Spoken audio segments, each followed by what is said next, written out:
Eh bien, je vous propose d'attaquer. Donc, pour ceux qui viennent d'arriver, bonjour et bienvenue. Donc, aux ateliers collaboratifs sur les enseignements de la crise pour un management de la mobilité plus résilient. Donc, il y a une série d'ateliers organisés par l'ADEME et le CEREMA en partenariat avec le CNFPT et le soutien logistique de la PCC. Pour ma part, je suis Emmeline Ivars, coordinatrice de la PCC, donc l'Association des professionnels en conseil climat, énergie et environnement. Et mon rôle aujourd'hui est de coordonner cette série d'ateliers. Donc, je suis ravie de vous accueillir pour ce 4e et dernier atelier, donc, qui traitera du kit mobilité solidaire, identifier les étapes et les conditions de réussite d'un projet sur un territoire.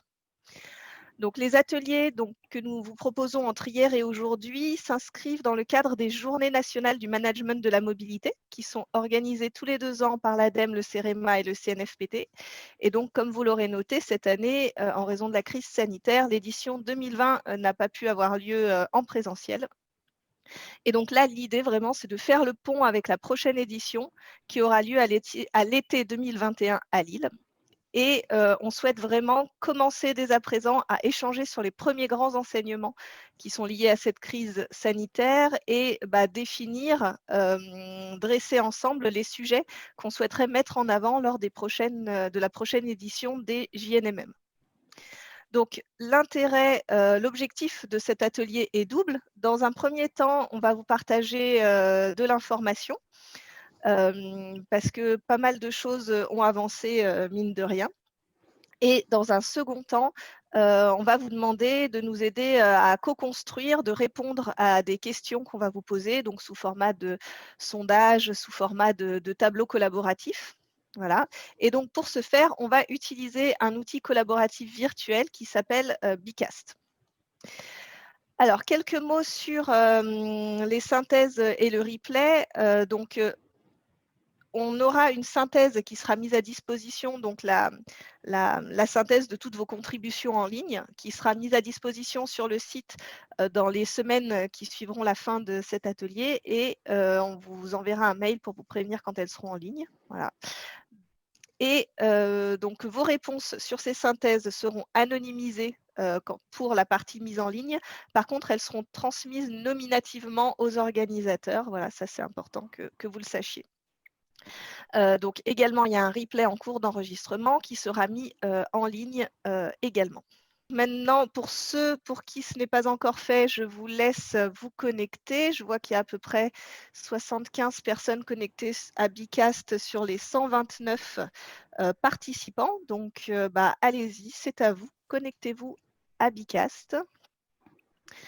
Et en attendant que ceci soit fait, je vais passer la parole à Pierre Taillant, économiste et membre du laboratoire de la mobilité inclusive à l'ADEME, pour rentrer dans le vif du sujet de notre atelier de cet après-midi.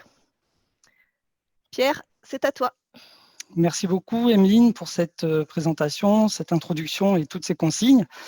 On espère que vous êtes nombreux à vous connecter et on vous remercie pour votre intérêt pour ce thème de la mobilité inclusive. Alors, comment va se dérouler les 2 heures qu'on a prévu de passer ensemble? On vous propose une organisation en 2 parties. Une première partie dans laquelle on a prévu de vous apporter un certain nombre d'éléments de cadrage, à la fois sur la définition et les chiffres clés de la mobilité inclusive. On aura ensuite Quentin Antoine de Pôle emploi qui nous fera un focus sur l'initiative des véhicules solidaires pour l'emploi, initiative de Pôle emploi bien sûr. Et ensuite, on aura Florence Gilbert, déléguée générale de WeMove, qui nous parlera de l'accompagnement des publics fragiles sur les plateformes de mobilité opérées par WeMove. À l'issue de ces 3 interventions, on prendra quelques questions. D'ailleurs, vous pourrez poser bien sûr des questions au fur et à mesure dans le fil de discussion de Bicast et on prendra 5-10 minutes pour y répondre à la fin de ce déroulé. Ensuite, on attaquera une deuxième partie plus participative qui visera d'une part, à vous présenter le kit de mobilité solidaire et le site Tous Mobile qui sera mis prochainement en ligne par le laboratoire de la mobilité inclusive, qui identifie les bonnes pratiques et la démarche pour une bonne réussite d'une démarche de mobilité inclusive. C'est Francis Demoz, délégué général du labo, qui nous présentera les différentes étapes. Alors, à l'issue de chaque étape, il y aura 5 étapes présentées. À l'issue de chaque étape, on fera une petite question flash assez rapide pour vous demander est-ce que l'étape vous a intéressé, est-ce que c'était clair, quel est votre niveau d'intérêt sur chaque étape. Et ensuite, à la fin des 5 étapes, on vous demandera de les noter en quelque sorte, et on basculera ensuite vers une activité tableau qui vous permettra de contribuer via des post-it sur chacune des 5 étapes. Il y aura une étape par colonne du tableau, et vous pourrez positionner voilà, des commentaires sur chacune des étapes, des améliorations, des ouvertures, des ressources, pourquoi pas, que vous voulez nous indiquer, et on fera un petit commentaire assez rapide à chaud de vos contributions à l'issue.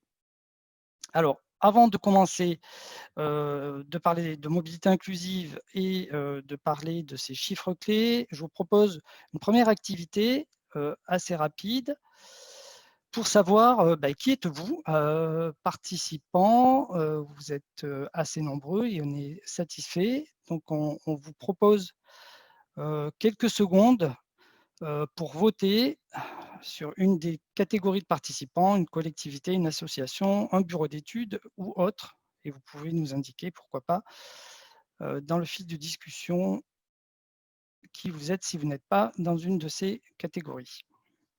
Donc, merci pour vos réponses. Alors, on s'aperçoit que vous faites partie majoritairement d'une collectivité ou d'une association, ce qui est intéressant. On a quelques personnes qui font partie d'un bureau d'études, d'une entreprise, et on a 23 personnes, 26% des réponses dans la catégorie autre. Alors, n'hésitez pas à nous dire qui vous êtes plus précisément, si vous voulez, dans le fil de discussion. Je vous propose une deuxième question, deuxième sondage assez rapide sur les initiatives et les solutions de mobilité solidaire en particulier. Alors, si vous connaissez des initiatives, si vous connaissez des projets, des solutions de mobilité solidaire qui sont mises en place sur vos territoires, ou si vous en connaissez sur d'autres territoires, c'est des initiatives dont vous avez pris connaissance. Comment vous pouvez les qualifier? Est-ce qu'elles fonctionnent bien? Est-ce qu'elles rendent des vrais services à des publics bien identifiés? Est-ce qu'elles fonctionnent plutôt de manière imparfaite? Elles sont insuffisantes, elles manquent de moyens, d'animation, peut-être de partenaires? Ou selon vous, est-ce qu'elles n'ont que peu d'utilité? Elles sont pas, elles connaissent certaines difficultés, elles coûtent cher, par exemple, pour assez peu de résultats. Alors, on vous laisse là aussi un petit peu de temps. L'activité, alors on voit qu'une majorité, presque plus de 68%, vous nous dites que ce sont des initiatives qui fonctionnent de manière imparfaite, elles sont insuffisantes. Elle manque de moyens, d'animation, ce qu'on avait marqué. Vous pourrez nous en dire plus. Ça sera intéressant, justement aussi, à l'issue de la démarche qu'on va vous présenter dans la deuxième partie, de nous dire, au regard de ce que vous connaissez, puisqu'il y a quand même pas mal de répondants qui ont connaissance d'initiatives, vous pourrez nous dire les améliorations que ça pourra venir apporter par rapport à ce ressenti-là. Merci en tout cas pour ces réponses sur ces 2 points. Je vous propose d'enchaîner, d'aborder cette première partie sur quelques éléments de cadrage que je vais vous présenter sur la mobilité inclusive. À travers une définition qu'on va essayer d'aborder ensemble de la mobilité inclusive et quelques chiffres clés que je vais aborder à travers un certain nombre de fractures qui sont en quelque sorte un prétexte pour aborder ces chiffres clés et caractériser la mobilité inclusive. Alors la mobilité inclusive, c'est ce on peut le résumer sur une sorte de slogan, c'est la mobilité accessible à tous. c'est le fait de permettre à chacun, à chacune, dans sa vie quotidienne, d'accéder aux biens et services qui sont essentiels au bon fonctionnement de sa vie, en quelque sorte, c'est-à-dire l'accès à l'emploi, l'accès aux services du quotidien, l'accès aux loisirs, l'accès aux services de santé. Et c'est ce que regroupe également ce droit à la mobilité qui a été reconnu dans la dernière loi d'orientation des mobilités de décembre 2019. Donc ce qui est intéressant de voir, c'est que dans la mobilité inclusive, c'est l'individu qui est placé au centre de la réflexion et c'est analyser en quelque sorte les facteurs limitants et les facteurs favorisant la mobilité de cet individu. Donc on va raisonner en termes d'analyse de ses capacités et d'identification de ces barrières et de ces points qui vont favoriser, sur lesquels on va s'appuyer pour apporter des nouveaux apprentissages, pour l'aider dans sa mobilité du quotidien. Donc, ça suppose de connaître, de faire un diagnostic de ses capacités d'apprentissage, de ses volontés, de ses contraintes, de ses habitudes quotidiennes, donc de tout ce qui va déterminer cette capacité. Au niveau des territoires, je fais le lien avec l'aspect territorial parce qu'on parle souvent des zones blanches de mobilité. Donc, c'est tous ces territoires non métropolitains qui sont souvent plus ou moins exclus, plus ou moins éloignés des réseaux de transport en commun et des innovations de mobilité. Mais attention, la mobilité inclusive, ça ne concerne pas que ces zones blanches de mobilité. Il y a des problématiques de mobilité inclusive en centre urbain, dans des territoires périurbains et bien sûr dans des territoires ruraux. Donc la mobilité inclusive ne se focalise pas que sur les zones blanches. Donc on voit bien que à travers cette définition, cette description assez rapide, la mobilité inclusive vient placer cette question des déplacements au regard, au croisement de grands enjeux à la fois sociologiques, économiques, environnementaux, bien sûr, dans le cadre de cette transition écologique et sociale. Alors, je vous propose d'aborder une première fracture, quelques premiers chiffres clés. Si on opère cette dichotomie entre les métropoles et les zones rurales, les zones peu denses, un tiers des Français, vous le savez sûrement, habitent dans les zones peu denses, donc le rural, le périurbain, et se trouvent éloignés de ces services des quotidiens et des zones, des bassins d'attractivité, des zones d'emploi. Historiquement, on a eu un allongement des trajets domicile-travail sur des dizaines d'années. C'est une dichotomie qu'on retrouve sur les distances domicile-travail, en moyenne 20 km dans le rural, plutôt 13 km sur l'urbain. Par contre, les distances se sont allongées. Par contre, les temps de transport sont restés assez constants au quotidien. On se déplace pendant environ à peu près 1 heure. Donc, les gains et les efficacités se sont faites sur la vitesse de déplacement. Cette vitesse de déplacement et ces gains, ils reposent essentiellement sur la voiture. Et donc, on observe bien sûr une forte dépendance à la voiture dans nos déplacements quotidiens, très majoritairement 80% dans les territoires ruraux, plus de 60% dans les zones urbaines. Bien sûr, il ne faut pas oublier les autres les autres modes, pardon, avec la marche à pied, qui occupe un peu moins de 15% des déplacements dans les zones rurales et 26% dans l'urbain. Les transports collectifs également, majoritairement dans l'urbain. Et bien sûr, cette part croissante qu'on observe du vélo, qui peut aussi être pertinent dans les territoires ruraux avec les vélos assistance électrique. La fracture numérique aussi qu'on peut observer. La fracture numérique, elle constitue une barrière d'accès à l'information, à la mobilité et à certaines innovations de mobilité qui peuvent être basées sur le numérique. Bien sûr, vous le savez, il y a des inégalités régionales d'accès au numérique. 500 000 Français n'ont pas accès à Internet depuis leur domicile. Essentiellement, également, quand on est dans une zone rurale ou d'une petite commune, c'est-à-dire l'essentiel des communes en France, on n'a pas accès à un internet de qualité minimale. Et de manière plus globale, plus générale, 13 millions des Français se disent, 13 millions de Français, pardon, se disent éloignés du numérique. Et donc cette fracture du numérique s'accompagne également d'une fracture sociale, culturelle, c'est-à-dire que plus on est si on caricature, jeunes diplômés et habitant dans un centre urbain, on est plus connecté que non diplômés dans une zone rurale ou dans une zone plus éloignée des services. Bien sûr, la fracture économique qui est prépondérante quand on parle de mobilité inclusive. 9 millions de personnes en France se situent en dessous du seuil de pauvreté, qui se situe à peu près à 1 000 € par mois. Vous avez peut-être entendu les chiffres récents du Secours catholique qui annonce plus de 10 millions de personnes en situation de pauvreté en France ces derniers jours. Et donc, bien sûr, plus un ménage est pauvre, plus le coût des déplacements va venir peser sur son budget. Là aussi, on retrouve ce poids, cette prépondérance du coût de la voiture dans le budget mobilité. Une voiture peut représenter jusqu'à entre 5 et 6 000 € par an, une part assez importante des revenus d'un foyer.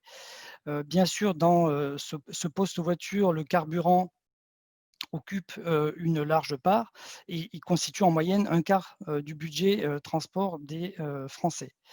Bien sûr, là aussi, plus un ménage va être vulnérable, pauvre, plus ces poids vont s'accentuer.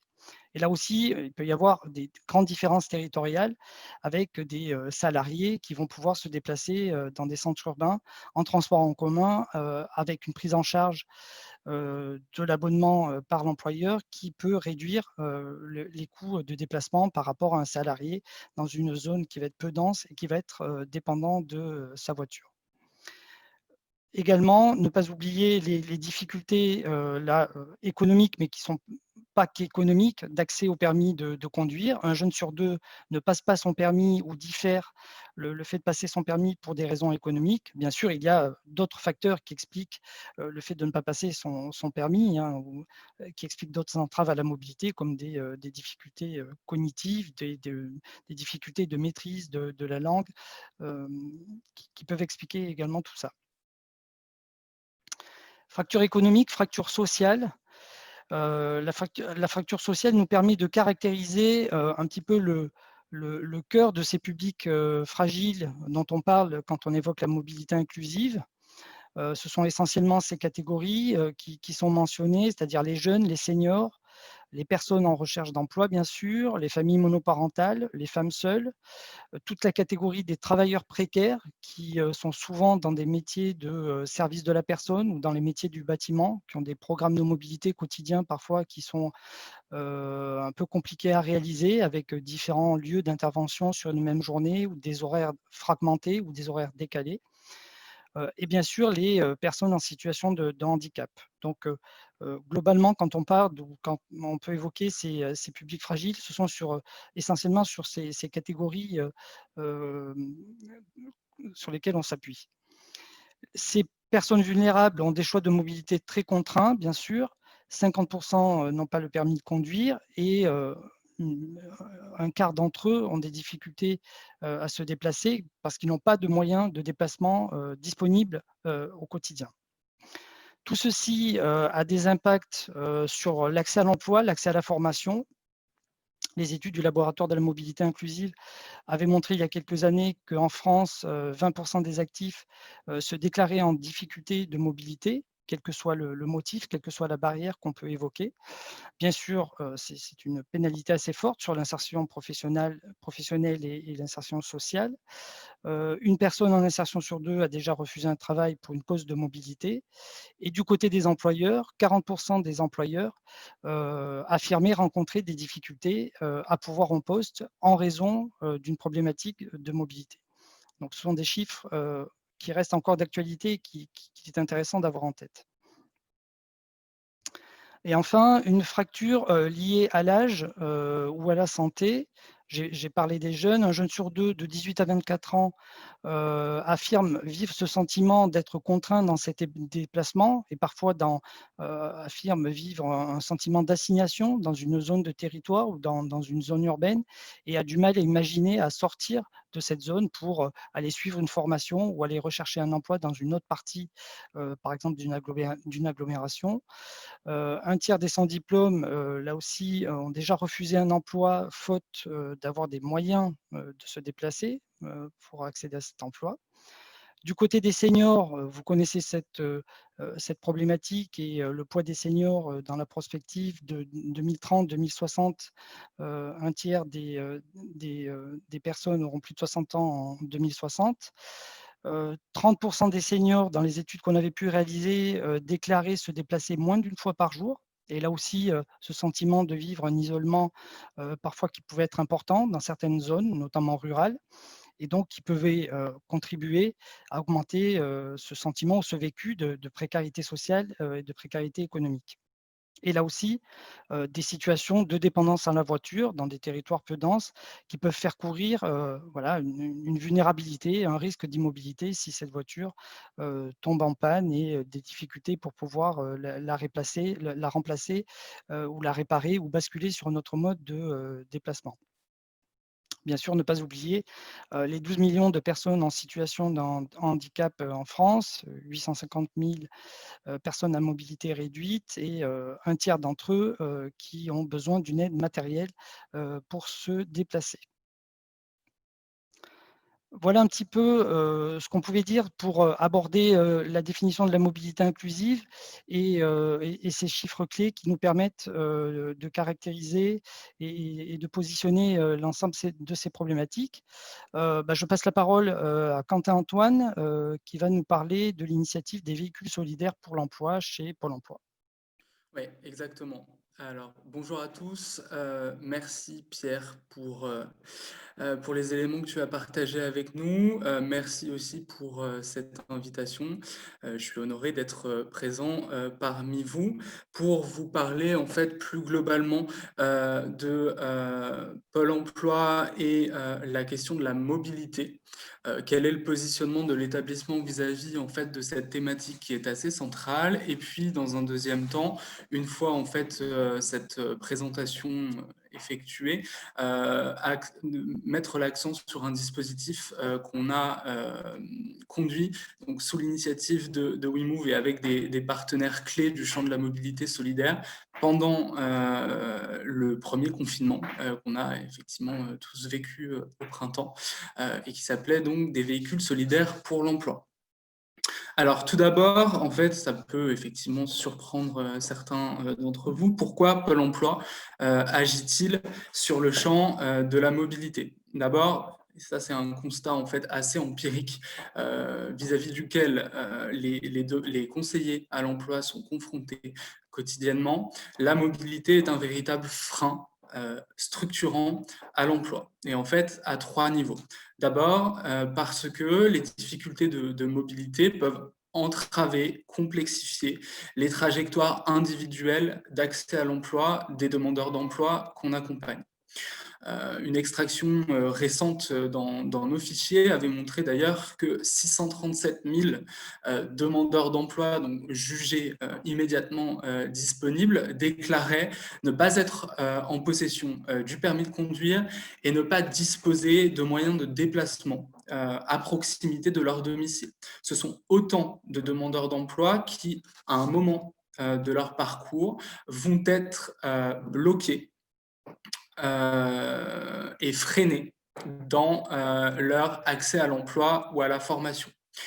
Deuxièmement, parce que cette mobilité limitée peut également pénaliser le travail d'accompagnement qui est réalisé par les conseillers Pôle emploi. Les témoignages sont assez unanimes et finalement, lorsque en fait, on creuse un petit peu et qu'on place la focale sur les demandeurs d'emploi, parmi les motifs de refus du suivi d'une formation ou de la participation à un atelier, à une prestation, la question de la mobilité revient assez régulièrement. C'est toujours cette incapacité à accéder aux lieux de formation, aux lieux de prestation. Et enfin, la troisième raison pour laquelle cette mobilité est assez structurante pour Pôle emploi, c'est également parce qu'elle peut venir renforcer les tensions ou les difficultés de recrutement que connaissent certaines entreprises. Et de ce fait, cette mobilité peut entamer le développement économique des territoires. Pôle emploi réalise chaque année une étude qui vise à anticiper les besoins en main-d'œuvre d'un panel d'entreprises. Parmi en fait les difficultés qui déclarent ou anticipent rencontrer des difficultés de recrutement, il y en a 26% qui justifient ces difficultés par un éloignement jugé trop important entre le lieu de travail et le lieu de vie des potentiels candidats. Donc, fort de ces éléments et de ces constats, que fait Pôle emploi sur le champ de la mobilité? Donc, tout l'enjeu, c'est d'agir avec des partenaires à tous les niveaux, au national, au régional, comme au plus proche des territoires, pour faire de la mobilité un levier plutôt qu'un frein à l'insertion professionnelle des publics qu'on accompagne et pour le développement économique des territoires. Grosso modo, l'offre de service qui est en cours de consolidation, évidemment, qui est évolutive, elle s'articule autour de 3 leviers différents. On a d'abord en interne des aides financières à la mobilité qui peuvent être déployées pour soutenir les demandeurs d'emploi en mobilité et alléger le coût de cette mobilité pour les demandeurs d'emploi qui sont éligibles. C'est évidemment un dispositif qui est accessible sous conditions de ressources et qui vise à soutenir ceux qui en ont le plus besoin. À noter que l'année dernière, ce sont 72 millions d'euros qui ont été dédiés au financement de ces aides et qui visaient en fait à couvrir 3 postes de dépenses, les déplacements évidemment, l'hébergement lorsque le suivi d'une formation ou lorsque la reprise d'un emploi suppose en fait une mobilité de plus longue distance, et la restauration. Le deuxième levier qu'on a à notre disposition, il est d'ordre partenarial et ce sont donc tous ces partenariats donc, au national qu'on consolide avec des partenaires experts de la mobilité pour étoffer, renforcer, élargir la palette des services qui sont accessibles aux demandeurs d'emploi et couvrir ou répondre à des besoins en complémentarité. On pense notamment en fait au partenariat qu'on a consolidé avec Renault, Mobilise, et qui permettent en fait aux demandeurs d'emploi d'accéder à un service de réparation solidaire ou de location avec option d'achat adossé à un potentiel microcrédit. Et puis, enfin, dernier levier assez structurant, les actions territorialisées, les dispositifs locaux que le réseau Pôle emploi mène avec des acteurs de proximité que sont les garages associatifs, les auto-écoles sociales et évidemment les plateformes de mobilité. Donc, à l'échelle de ces territoires, le réseau Pôle emploi soutient ces acteurs de la mobilité solidaire pour sécuriser l'accès des demandeurs d'emploi à leur offre de services. On pense notamment, évidemment, et puis Florence vous en fera une présentation plus détaillée, on pense notamment aux plateformes opérées par WeMove, également en fait aux plateformes et opérateurs de la mobilité solidaire qui sont constitutives du réseau Mobine ou encore du réseau Apreva. On voit bien que véritablement, dans la levée des freins à la mobilité des demandeurs d'emploi, que le partenariat est vraiment central et qu'on se doit d'agir sur une base collective. Et en fait, on s'est rendu compte que le partenariat était un formidable levier pour se traverser les périodes de crise. Également, comme le montre en fait le dispositif des véhicules solidaires pour l'emploi, qu'on a donc conduit sur une base collective avec WeMove, avec Mobine et avec Apreva pendant le premier confinement. Donc, pour être tout à fait synthétique et clair, ce dispositif, il a été, comme je l'ai rappelé, pensé et déployé dans un contexte assez inédit, où effectivement de nombreux salariés, de nombreuses entreprises étaient soumises aux mesures d'activité partielle. On a eu un vrai coup d'arrêt dans certains secteurs de notre économie. Néanmoins, pour des raisons de continuité alimentaire, sanitaire et économique, on a eu une activité économique qui s'est en fait qui a perduré et qui nécessitait de trouver des compétences ou qui exprimaient des besoins en main-d'œuvre.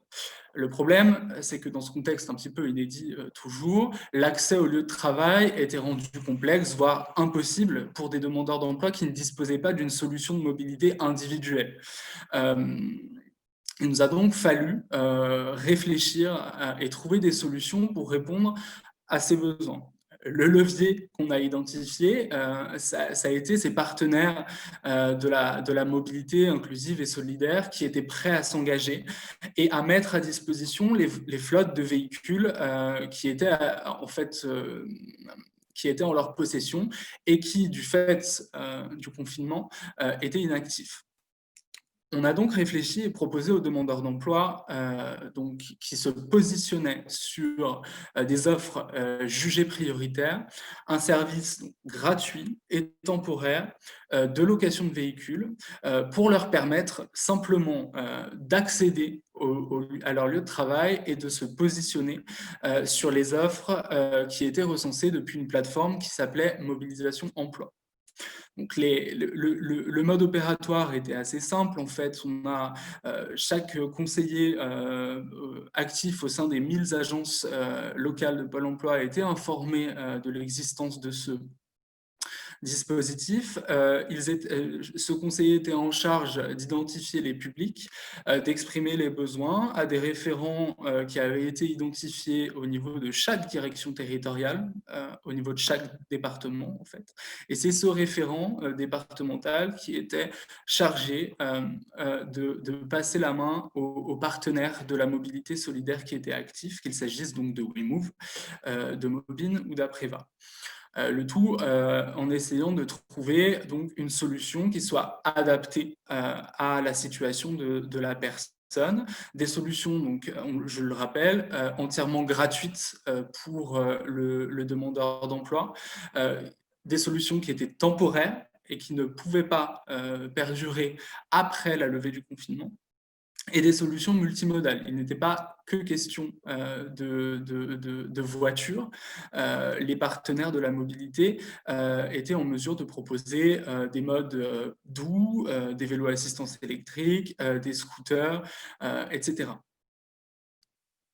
Donc, qu'est-ce que ça a donné concrètement? Au total, ce sont en fait 2200 journées de location solidaire qui ont pu être proposées et couvertes par l'intermédiaire de ce dispositif. Un taux de transformation de 51% qui traduit l'implication sans faille des partenaires qui étaient actifs dans ce dispositif et leur fiabilité. J'aimerais d'ailleurs profiter de cette occasion pour les remercier encore. Rien n'aurait été possible sans eux. Un mode opératoire qui a été assez simple et très réactif, qui a permis en fait de mettre à disposition des solutions de mobilité en un temps assez record, hein, a fortiori si on pense confinement, puisque grosso modo, en moyenne, les demandeurs d'emploi se voyaient attribuer une solution de mobilité 48 heures après l'expression de leurs besoins et de leurs demandes.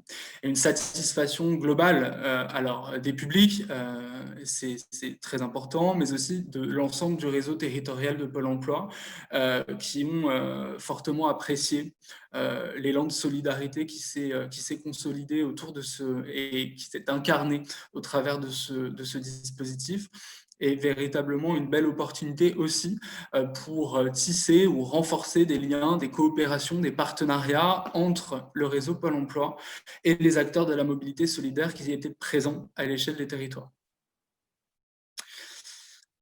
Je vous remercie pour votre attention. Merci Quentin.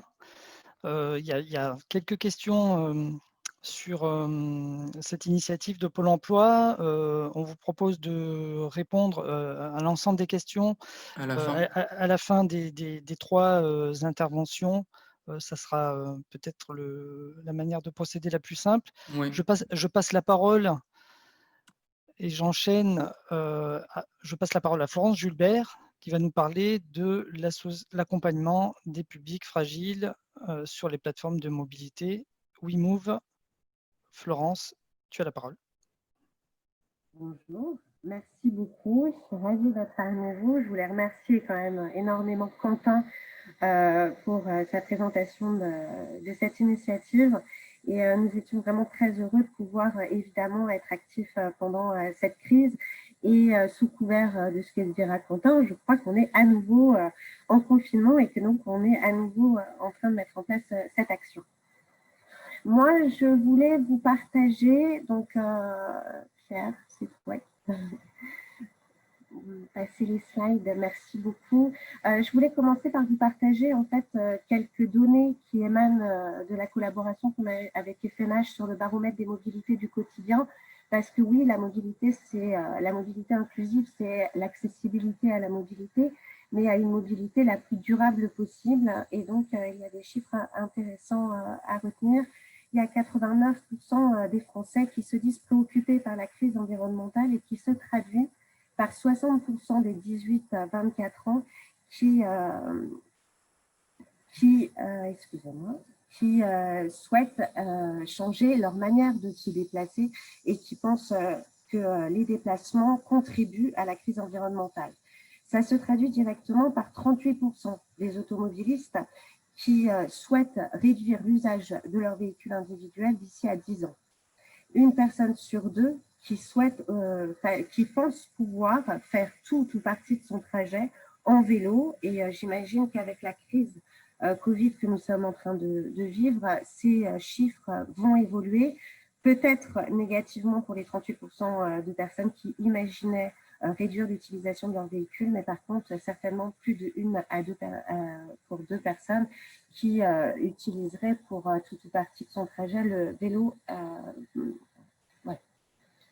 On aura les chiffres en tout cas de cette crise et des résultats de cette crise sur la mobilité en juin 2021 à la sortie du baromètre.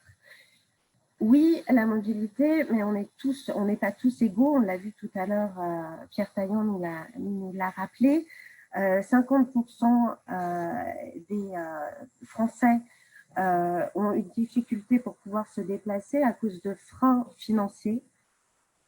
Et donc, nous mettons en place des choses, je reviendrai dessus tout à l'heure, mais donc le premier frein, la partie financière, et donc 50% des Français ont difficulté pour se déplacer à cause de freins financiers.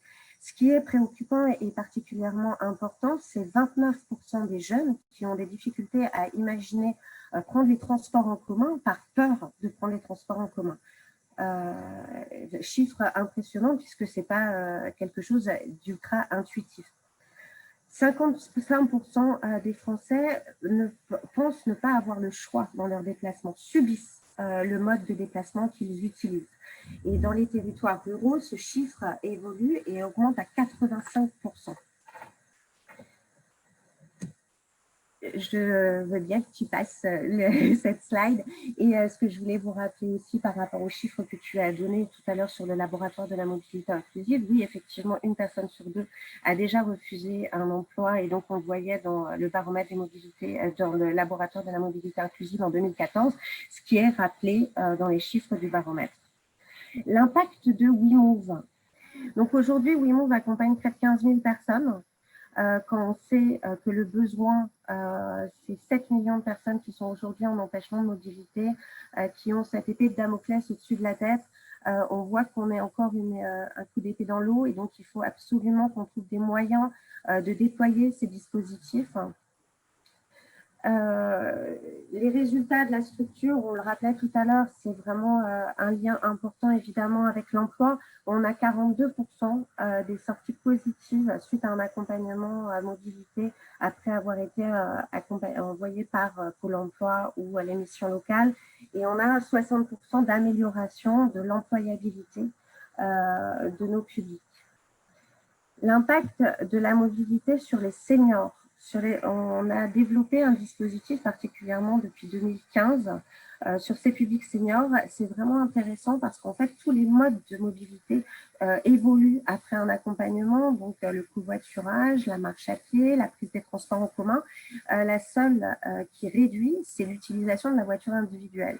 Et c'est vraiment intéressant par rapport à ce que tu as dit tout à l'heure dans les chiffres d'introduction, par rapport à l'impact de cette dépendance mobilité qui amène à une immobilité. Bon, l'accompagnement d'une plateforme de mobilité sur les publics seniors peut permettre justement de pouvoir se déplacer plus longtemps et autrement. On a un impact aussi parce qu'on travaille sur la mobilité qu'on dit responsable, donc il s'agit de sensibiliser particulièrement les jeunes, mais on va aussi essayer d'intervenir à tous les moments de vie, parce qu'en fait on pense que la mobilité c'est quelque chose qui s'apprend et que donc on peut anticiper les problématiques de mobilité que l'on risque d'avoir. Et donc, l'ambition, c'est de pouvoir former à tout moment de la vie pour pouvoir prendre en compte cette mobilité et aller vers une mobilité la plus durable possible. L'accompagnement, je vais rentrer maintenant parce que je vous ai présenté donc l'impact de notre structure, mais je vais vous présenter comment on arrive justement à ces résultats avec un parcours d'accompagnement qui est individualisé. Je reviendrai sur ce slide après. Merci beaucoup. Donc, comment se passe un parcours d'accompagnement dans une plateforme de mobilité? D'abord, en fait, on va travailler avec les pôles emploi, les missions locales, les chantiers d'insertion, les CCAS, les mutuelles, les assureurs, toutes les personnes qui ont un intérêt pour leurs bénéficiaires, leur public, à déverrouiller cette problématique de mobilité. Donc, la première chose, c'est qu'on arrive sur un territoire, on va vraiment avoir un comité de pilotage avec l'ensemble des prescripteurs qui ont un impact pour leurs bénéficiaires sur la mobilité et on va les former à détecter les problématiques de mobilité. Donc là, l'ambition, c'est qu'il y ait une identification par le prescripteur du bénéficiaire. Le bénéficiaire a une problématique pour trouver un emploi, pour aller à un rendez-vous santé. On va l'envoyer vers WeMove où il va passer dans un premier temps un test mobilité qui va, c'est quelques questions qui ont été créées avec les bénéficiaires et qui permettent véritablement d'avoir leur problématique de mobilité personnalisée en fonction des résultats du test. Suite à ce passage du test, on va définir en fait un profil mobilité. Il y en a 14 aujourd'hui. L'objectif, c'est de savoir si la personne, elle peut, par le biais du numérique, pouvoir avoir le pied à l'étrier, à la mobilité. Et donc, on va lui donner 2-3 conseils par téléphone ou par le biais de notre outil numérique. Ou alors, cette personne, elle a des difficultés beaucoup plus profondes en termes de mobilité. Par exemple, je ne sais pas me déplacer dans ma ville. Et dans ces cas-là, elle a besoin de formation et donc on va l'accompagner individuellement, physiquement, au sein d'une plateforme de mobilité. Si cette personne a une difficulté prégnante de mobilité, elle va être envoyée vers la plateforme et elle va rencontrer un conseiller mobilité. Dans cet espace, le conseiller mobilité donc, va analyser avec la personne les difficultés qu'elle peut avoir. Donc, est-ce que c'est des problématiques matérielles, physiques, donc matérielles, financières, excusez-moi, physiques ou psychosociales. Souvent, sur nos publics, elles se cumulent. Et donc, l'ambition, ça va être véritablement de comprendre quelles sont les difficultés et de mettre en place un parcours de mobilité.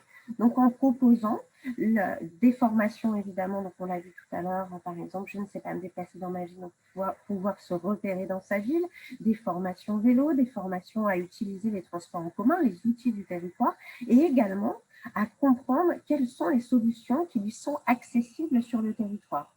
Donc, ça peut être évidemment les transports en commun, mais ça peut être le covoiturage, ça peut être des dispositifs d'autopartage qui auraient été créés sur le territoire. Et on va nous travailler avec l'ensemble des acteurs du territoire pour comprendre s'ils n'ont pas, par exemple, de services inclusifs, comment on pourrait rendre leur offre inclusive. Et donc, ça va faire partie du travail de la plateforme de mobilité, de recenser tout ce qui existe sur le territoire et de rendre les offres inclusives. Et puis, évidemment, bon, formation, la mise à disposition de solutions adaptées qui peuvent être, on va le voir là sur les parcours que je vais vous présenter, mais dans un premier temps, très court-termiste, et puis dans un deuxième temps, pouvoir aller vers une solution qui permettra une mobilité autonome et durable. On passe au parcours d'accompagnement individuel. Je reviendrai à celui-là après, je te le dirai, pardon. Oui, notre Madame D, qui vit dans une commune rurale, qui habite à 40 km d'un poste potentiel, qui a le permis, mais elle n'a pas de véhicule. Donc, en fait, concrètement, pour cette personne, ce qu'on va faire, c'est lui mettre à disposition un véhicule pendant une durée déterminée. Et pendant cette période, on va travailler avec Madame D à trouver un microcrédit pour lui permettre de pouvoir acquérir son propre véhicule. Donc, une solution court-termiste, mais en même temps, un travail sur le long terme pour qu'elle puisse se déplacer de manière autonome et conserver son emploi. Après, on a Madame A, qui est à Chambéry. Elle a perdu son emploi, et son emploi, en fait, elle y accédait facilement parce qu'elle y allait à pied ou en transport en commun. Et malheureusement, elle perd cet emploi et Pôle emploi lui propose une formation. Mais en fait, cette formation, elle est assez loin de son domicile et elle ne sait pas utiliser les transports en commun. Et surtout, il n'y a pas de transport en commun accessible de son domicile. Donc, on va regarder avec elle, donc le conseiller mobilité va regarder avec elle quelle solution a à sa disposition. Et en fait, on s'aperçoit qu'elle pourrait très bien y aller en vélo. Mais par contre, elle a peur d'utiliser le vélo. Donc, en fait, au sein de l'école de conduite du territoire de Chambéry, elle va faire une formation pour qu'elle se sente à l'aise à l'utilisation du vélo. On va faire le trajet avec la personne pour regarder si effectivement il n'y a pas de peur supplémentaire, un endroit qui serait mal éclairé, un lieu qui pourrait être à risque. Et une fois qu'elle se sent à l'aise, entre guillemets, dans l'utilisation du vélo pour pouvoir aller à son travail, en fait, on va travailler avec elle sur une application numérique pour qu'elle puisse utiliser les vélos qui sont en libre service dans sa commune. Et donc, à la fin, aujourd'hui, elle se déplace sans aucune difficulté et sans plus avoir besoin, en fait, d'une structure comme WeMove. On a vraiment été le pied à l'étrier pour lui permettre de pouvoir conserver cette formation, puisque quand on parlait tout à l'heure des personnes qui n'accèdent pas à un emploi, il y a aussi un nombre de personnes qui ne vont pas en formation ou qui lâchent les formations du fait des problématiques de mobilité. Le dernier parcours, c'est celui de Madame T, qui est au Péreux, qui a perdu son mari. Et malheureusement, en fait, souvent, dans ces moments-là, aujourd'hui encore, c'est le mari qui conduisait. Et donc, elle ne sort plus de chez elle, à part si elle est accompagnée. Donc, en fait, on l'accompagne en voiture quand elle a des besoins. Et donc, ça veut dire qu'à chaque fois qu'elle a des besoins, elle est obligée de demander de l'aide. Donc, on a la chance de la rencontrer parce qu'elle va de temps en temps au club senior. Donc, nous, on fait des sensibilisations au transport dans ce cadre-là. Et elle nous dit, moi, j'ai des difficultés pour pouvoir me déplacer. Donc, en fait, on a un conseiller mobilité qui est venu chez elle, qui a échangé sur ses peurs et qui lui a dit qu'elle pouvait prendre le bus pour se rendre à l'intégralité en fait, des besoins qu'elle avait, c'est-à-dire d'aller chez le médecin, au supermarché et à son club senior. C'était tout à fait possible. Mais par contre, on a fait les premiers trajets avec elle pour pouvoir justement la rassurer, qu'elle puisse se repérer et pour qu'elle puisse à la fin véritablement pouvoir se déplacer sans avoir besoin de demander et pouvoir être complètement autonome dans sa mobilité. Maintenant, Pierre, je vais revenir à l'impact positif pour les territoires.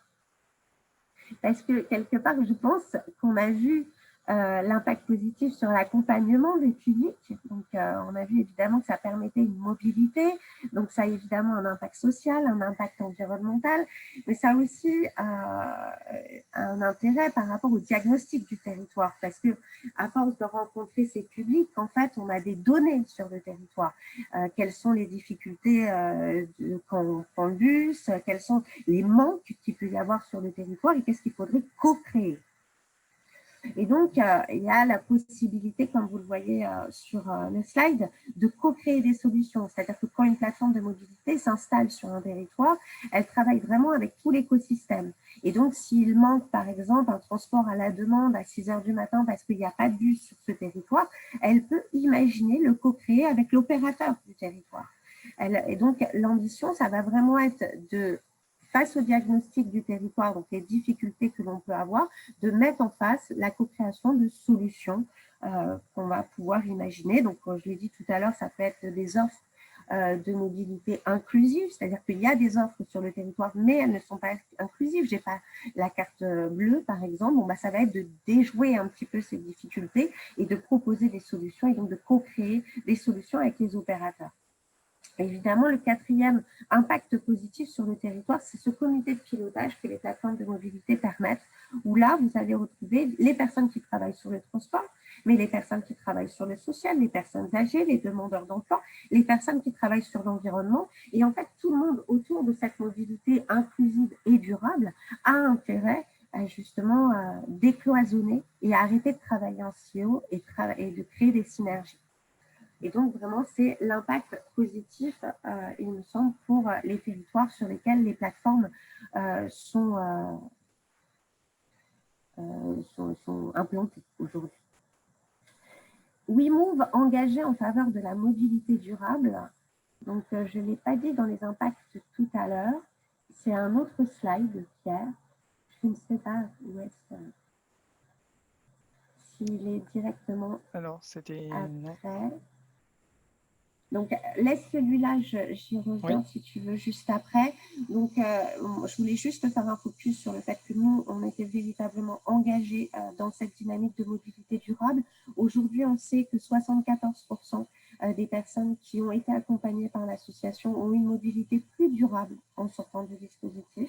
Et donc, aujourd'hui, on est en train d'évaluer les économies de gaz à effet de serre que permettent ces plateformes de mobilité pour pouvoir, et je pense qu'on le retrouve un petit peu dans le slide que tu nous montres, c'est possible, mais en tout cas pour pouvoir travailler justement sur cet aspect environnemental.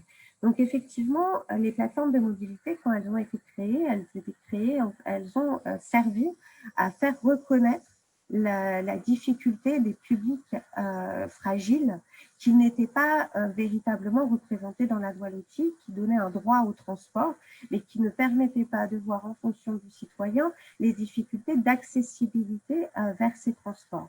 Cette loi LOM, en fait, tu l'as dit, hein, c'est le droit à la mobilité et c'est surtout décliné par des articles qui vont permettre une nouvelle compétence aux autorités organisatrices de mobilité sur la mobilité inclusive et qui vont permettre à la fois l'impact dont je vous parlais tout à l'heure important, c'est ce comité de pilotage, donc de créer un comité de pilotage autour de la mobilité solidaire, donc avec les différents acteurs des transports et les acteurs sociaux, et d'envisager ensemble de travailler à un plan d'action solidarité. Et tout à l'heure, je voyais que quand vous qualifiez justement les dispositifs de plateformes de mobilité, enfin de mobilité solidaire sur les territoires, vous dites qu'effectivement, pour la majorité, ils étaient aujourd'hui imparfaits ou en tout cas qu'ils n'étaient pas suffisants sur les territoires. Et bien véritablement, ces plans d'action et cette nouvelle loi, l'objectif, c'est de pouvoir atteindre ces 7 millions de personnes qui seraient en difficulté aujourd'hui de mobilité et donc vraiment d'élargir notre présence. Voilà. Merci Florence pour cette présentation. Justement, ce cadre, on pourra parler le kit mobilité solidaire du labo vient s'inscrire et vient apporter des éléments pour inciter les territoires à s'engager dans des projets de mobilité solidaire dans ce nouveau cadre législatif qui est posé par la LOM depuis décembre 2019. On peut passer peut-être, je remets ma vidéo aussi, à quelques questions Quentin. Exactement. Ouais, alors merci à tous pour les questions et les remarques qui ont été postées depuis le chat de Bicast. Alors, évidemment, hein, on va pas pouvoir les traiter toutes à l'oral. Néanmoins, j'en ai repéré quelques-unes. Peut-être, voilà, Pierre, tout d'abord. Alors, la question des sources que tu as mobilisées pour alimenter toute ton introduction. Alors, j'imagine hein, qu'elles sont plurielles, peut-être ouais, nombreuses, mais si tu devais voilà, peut-être citer les 2 ou 3 principales sources sur lesquelles tu t'es appuyé pour évoquer et valoriser les chiffres que tu as partagés. Oui, alors ce sont essentiellement les études du laboratoire de la mobilité inclusive, donc l'étude insertion et accès pour l'emploi de 2014, également l'étude sur les seniors, également des éléments qui étaient dans le plaidoyer de la mobilité inclusive. Donc tous ces chiffres, vous les retrouvez sur le site, et toutes ces études, vous les retrouvez sur le site du laboratoire de la mobilité inclusive. Vous avez les études en intégralité, vous avez des synthèses aussi qui sont très bien faites, avec beaucoup plus de chiffres, des éléments graphiques aussi que vous pouvez exploiter. Donc, vous retrouvez toutes ces sources-là. Et je mentionne juste, je l'ai mentionné sur le fil, les éléments sur la fracture numérique sont issus du rapport du défenseur des droits de mémoire de 2018, sur lequel il y avait une partie très intéressante sur la fracture numérique et les difficultés d'accès à Internet. Ok, merci beaucoup Pierre. Florence, à ton tour, un petit lot de questions. D'abord, alors il y a plusieurs intervenants qui ont déclaré ne pas connaître l'association que tu représentes. Est-ce que tu pourrais simplement peut-être préciser le nombre et la localisation des plateformes que tu opères donc de ton côté? Oui, alors WeMove, c'est une structure qui est aujourd'hui sur 11 régions en France. On a 80 entités. Et voilà, une équipe de 200 salariés, 50 bénévoles, des professionnels qui sont sur place qui accompagnent la mobilité du territoire. D'accord, ok, merci beaucoup. Une deuxième question, cette fois plutôt relative à la relation que ces plateformes WeMove entretiennent vis-à-vis de leurs partenaires, vis-à-vis de l'écosystème. Et finalement, la question de l'ancrage territorial, c'était donc Sophie Raspail qui concrètement à Chambéry posait la question suivante. Avez-vous votre propre vélo-école ou est-ce que vous appuyez sur des structures existantes du type agence d'écomobilité? Alors, notre objectif, ça va vraiment être, quand on arrive sur un territoire, de comprendre qui est sur le territoire et quelles solutions de mobilité on a à notre disposition. Et donc, on va travailler à chaque fois qu'il y a un acteur sur le territoire avec cet acteur. Si en revanche, sur le territoire, il n'y a pas de vélo-école ou il n'y a pas d'auto-école sociale, on va le créer en propre.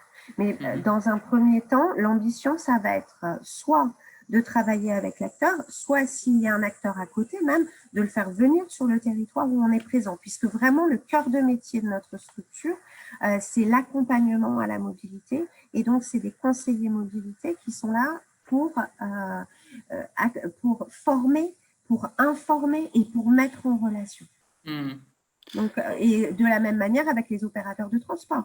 S'il y a un transport à la demande sur un territoire, on va travailler avec le transporteur à la demande, on ne va jamais le développer. En revanche, sur les territoires où il n'y en a pas, on a nos propres conducteurs et on a nos... Ok. Merci Florence. Peut-être une dernière question relative cette fois à l'offre de service. Dans le premier portrait que tu évoquais, où il s'agissait en fait de mettre à disposition d'une bénéficiaire un véhicule pour lui permettre de reprendre un emploi à 45 km de chez elle, si j'ai bien suivi. Plusieurs questions qui s'articulent autour des éléments peut-être complémentaires que tu peux mobiliser en termes d'accompagnement. Est-ce que vous accompagnez la personne et vous la sensibilisez sur les questions d'entretien? Est-ce que vous faites de la sensibilisation au covoiturage, aux modalités un petit peu partagées? Voilà. On a des formations éco-conduite.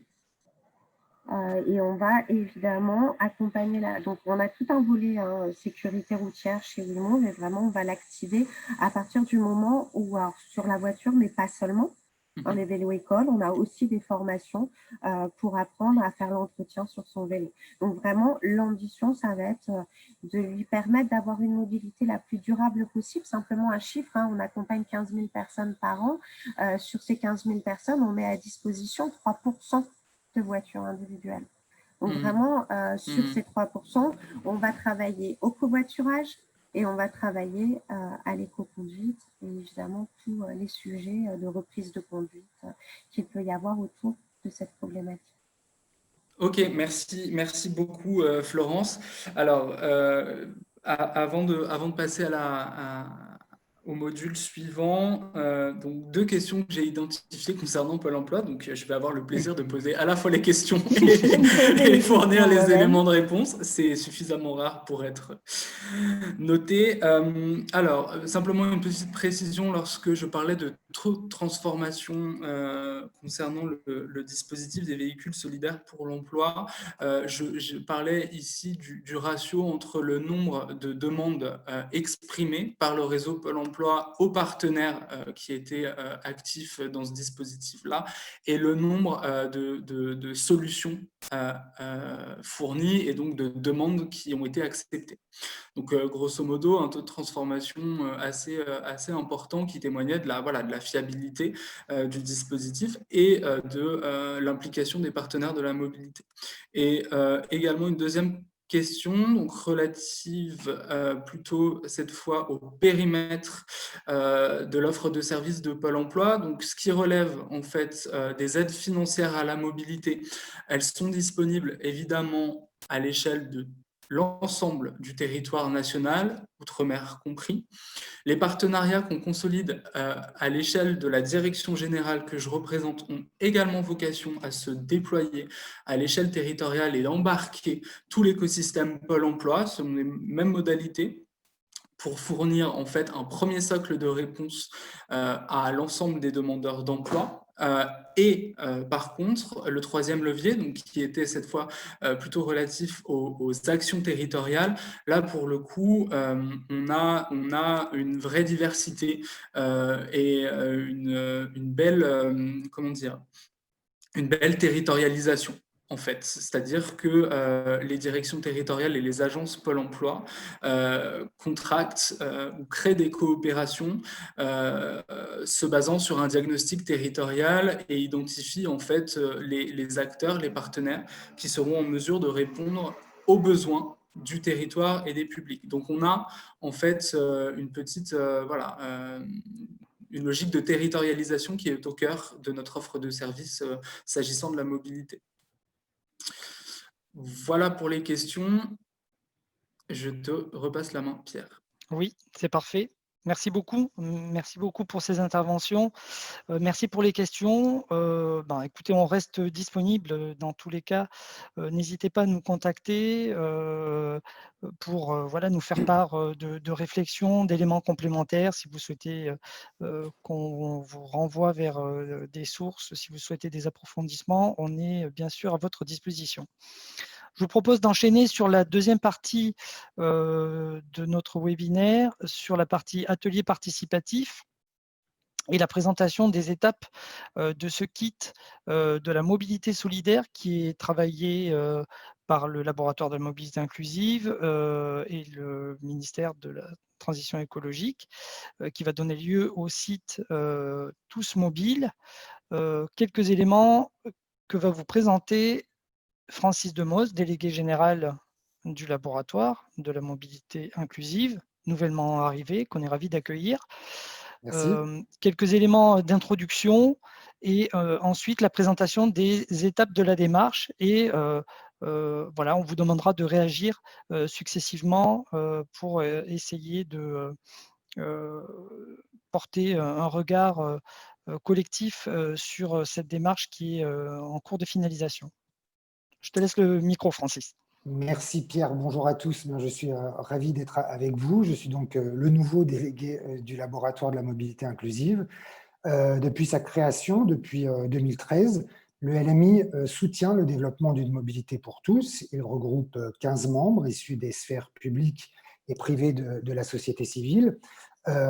Et merci d'ailleurs à Pierre et Florence pour les les chiffres qui nous ont été présentés et on le constate finalement à la lecture de ces chiffres. Le sujet qui est le nôtre et qu'on partage cet après-midi est un sujet grave. La mobilité est un fondement de notre société, mais c'est un fondement très fragile. Et la crise que l'on traverse nous montre évidemment chaque jour un peu plus combien les inégalités liées à la mobilité créent de nouvelles fractures. Le rôle du LMI, c'est d'alerter, d'éclairer sur ces risques, ces défis et ces transitions en cours.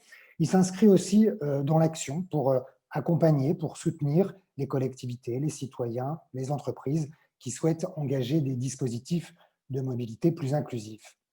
Le projet sur lequel nous allons maintenant travailler, à l'occasion de cet atelier participatif, est un site dédié à la mobilité solidaire, qui a un nom, il s'appelle Tous Mobile. Il sera en ligne et accessible dans quelques jours, d'ici à la fin du mois de novembre. La conception de ce site, ses contenus, ses ressources sont le fruit d'une volonté partagée par le ministère de la Transition écologique et le laboratoire de la mobilité inclusive. Le LMI a en fait été sollicité par le ministère qui souhaitait être accompagné dans le déploiement de la loi d'orientation des mobilités. Cette loi, Florence vous en a parlé, qui a été promulguée en décembre 2019, pose d'une part un nouveau cadre de gouvernance avec pour objectif de doter tous les territoires d'une autorité organisatrice de mobilité. Plus de 900 communautés de communes, d'ailleurs, vont devoir délibérer d'ici au 31 mars 2021 pour se saisir ou non de cette compétence mobilité. Et puis la LOM comprend d'autre part un volet mobilité solidaire à travers plusieurs dispositions. Elle dote les AOM de nouveaux outils leur permettant d'organiser des services de mobilité solidaire. Elle contribue au développement de ces outils, mais elle permettra aussi de verser des aides individuelles à la mobilité. C'est donc dans ce contexte que s'inscrit ce projet avec une intention, un objectif, la mise en commun d'un socle de connaissances et d'expériences pour accompagner les collectivités à tous les échelons à se saisir de cette compétence mobilité dans le cadre de l'application de la LOM. Tous les contributeurs de ce support sont acteurs de la mobilité solidaire. De nombreux membres du LMI ont contribué à ce site. Je pense notamment à Mobine, au réseau Apréva, à la Croix-Rouge française, au Secours catholique. Alors, ce site vous proposera des grilles, ou plutôt des clés de lecture. De quoi parle-t-on quand on parle de mobilité solidaire? Quel est son écosystème? Quels sont ses enjeux? Mais aussi un cadre méthodologique pour agir et pour susciter le développement d'actions ou de services de mobilité solidaire. Comment justement agir méthodologiquement lorsque l'on souhaite développer un tel projet? Eh bien, c'est précisément ce sur quoi nous allons échanger au cours de cet atelier participatif. Autour finalement de 5 étapes, 5 briques, pensées dans une démarche de territoire solidaire. Le site proposera d'ailleurs ce cheminement en 5 étapes. Chacune d'elles répond à une question. Comment structurer la démarche? C'est la première étape. Mobiliser et piloter les partenaires et les usagers. Par où commencer? Étape 2, connaître son territoire, le diagnostic. Où trouver des inspirations? Troisième étape, il s'agit d'identifier les solutions. Comment assurer le financement? Quatrième étape, financer les projets de mobilité solidaire. Et puis, quel levier pour pérenniser? Ce sera l'ultime étape, l'évaluation des projets. Et c'est sur ces 5 étapes que nous allons maintenant vous solliciter, après avoir reçu, je pense, de la part de Pierre, quelques consignes. Oui. Quelques rappels, comme je l'ai déjà évoqué. Voilà, à l'issue de la présentation de chacune des étapes, on fait une petite activité sondage qui va vous permettre de vous exprimer rapidement sur, voilà, à chaud, comment vous percevez les éléments que Francis vient de présenter sur l'étape, sur est-ce que c'est clair, est-ce que c'est pertinent par rapport à la problématique et au cadre qu'on est en train de dérouler. Alors, on vous demande de répondre et bien sûr, vous pouvez apporter des éléments complémentaires dans le fil de discussion. Et ensuite, on passera à la partie du tableau collaboratif. On peut attaquer directement, donc, Francis, cette première étape que tu as évoquée sur la mobilisation, le montage du partenariat. Alors effectivement, la mobilisation, c'est vraiment l'une des conditions de réussite des projets. C'est elle qui permet de mettre en œuvre la dimension partenariale, qui est indispensable à l'élaboration et au déploiement de solutions pertinentes. Et ce qu'il faut voir, c'est que les partenaires d'un projet de mobilité solidaire sont souvent issus de différentes sphères. On a le public, le privé, l'associatif. Il y a donc un véritable besoin de cadre pour travailler ensemble. Il est important de cadrer la démarche, de préciser la gouvernance, quel rôle pour chacun, de mettre sur pied des instances de pilotage. Il est aussi indispensable de clarifier les objectifs, les priorités, la méthode employée. Important aussi que tous les partenaires puissent finalement comprendre le sujet, les objectifs, et qu'ils parlent finalement un langage commun. Et puis, la question de la mobilisation des parties prenantes concerne aussi tout particulièrement les habitants et les usagers. Pour poser un état des lieux pertinent, il est essentiel de connaître précisément vos publics, quelles sont leurs habitudes, leurs attentes, leurs freins ou leurs idées. Voilà quelques-uns des éléments de cette première étape. Merci Francis.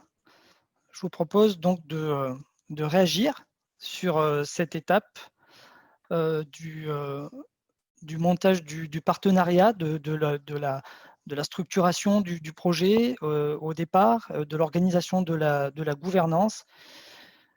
Est-ce que ça vous apparaît clair? Est-ce que vous avez des commentaires dessus?